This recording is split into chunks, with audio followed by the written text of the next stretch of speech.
আজ ২-৩ দিন ধরে শরীরটা খুবই খারাপ, কিছু করতে ইচ্ছা হচ্ছে না, না খেতে ইচ্ছা করছে, কিছুই ভালো লাগছে না। তবুও কী করব, করতেই তো হবে। কারণ যে শ্বশুরবাড়িতে থাকি না, বাবার বাড়িতে থাকি না, হ্যাঁ? তো বাবার বাড়িতে থাকলে কিছু না করলেও পারতাম, যেহেতু মা ছিল, বাবা ছিল, বলতো ঠিক আছে আমার মেয়েটার শরীরটা ভালো না, তো কিছু করতে হবে না। না করে যদি শুয়ে বসেই থাকি তাহলে খাওয়ার টাইমে ডাকবে, মা এসে আয় ভাত খেয়ে যা, এরকম বলবে। কিন্তু শ্বশুরবাড়িতে এরকম কেউ বলার নেই আর কেউ বলবেই না। তো যাই কিছু করি না কেন নিজের পার্সোনাল কাজগুলো তো নিজেই করতে হবে। ঘর গোছাতে হবে, বিছনা ঠিক করতে হবে, নিজের খাওয়া দাওয়া, বাচ্চা একটা আছে ওকেও দেখাশোনা করতে হবে। তো এইগুলা নিজের ডেইলি রুটিনের মধ্যে কাজ পড়ে, সেগুলো তো আমাকে করতে হবে। So hello everyone, good morning. সবাই কেমন আছে? আশা করি ভালো আছো। ছোট্ট মিনি ব্লগে সবাইকে অনেক স্বাগত জানাই।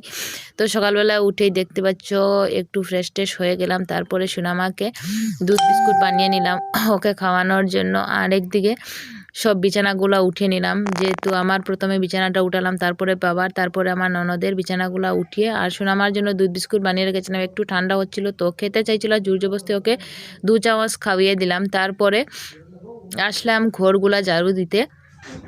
তো ওখানে গুলা ঝাড়ু দিচ্ছি, আর তাও আমার মানে সত্যি কিছু করতে ইচ্ছা হচ্ছে না একদম। সত্যি গাটা খুবই খারাপ। আর গাটা কীরকম খারাপ বুঝতেই পারছো, মানে কয়েকদিন ধরে মানে জ্বর ভাবে এরকমই করছে। আর না খেতে ভালো লাগছে, না কিছু করতে ভালো লাগছে। তবুও কী করব, করতেই তো হবে। তো সব কাজগুলা সেরে চলে আসলাম আমি স্নান করে।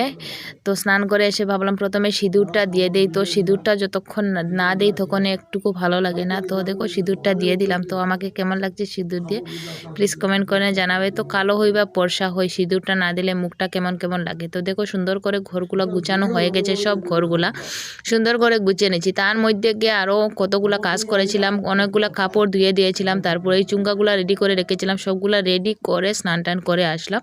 তো ওখানে এই চুঙ্গাগুলো পরবো। আর আজ অনেকগুলো কাপড় ধুয়ে দিয়েছি, ব্ল্যাঙ্কেট ধুয়ে দিয়েছিলাম, তারপরে আরও বাকি অনেকগুলো কাপড় ধুয়ে দিয়েছিলাম। তো সেগুলোও একবার দেখতে হবে, একটু উলটপালট করে না দিলে শুকায় না। ওখানে যেহেতু বেলাগুলা তাড়াতাড়ি, মানে রৌদ্রগুলা গরমই আছে কিন্তু তাড়াতাড়ি সন্ধ্যা হয়ে যায়, তার জন্য অনেকটা ছোটো দিনগুলা। তো একদিকে দেখো চুঙ্গা পুড়তে লেগে গেলাম, চুঙ্গা পুড়ছি। আর এবছরে আমাদের করে অনেকবার চুঙ্গা খাওয়া হয়ে গেছে। আর যেহেতু আমি চুঙ্গাগুলা পুড়ি বা রেডি করি, তার জন্য সবাই একটু আরাম পায় আমাদের ঘরের। আর কেউ অ্যাকচুয়ালি সবাই ভালো মতো চুঙ্গাগুলা রেডি করতে বা করতে জানে না, তার জন্য আমি জানি হিসাবে আমি বেশি এইগুলা করি। আর আমাদের ঘরের ছেলেরা তোর কথা ছাড়ো, ওরা তো এগুলা কিছু করতেই চায় না আর করার চেষ্টাও করে না। তো এই ছিল আজকে ছোট্ট মিনি ব্লগ। তোমাদের কেমন লাগছে প্লিজ একটু কমেন্ট করে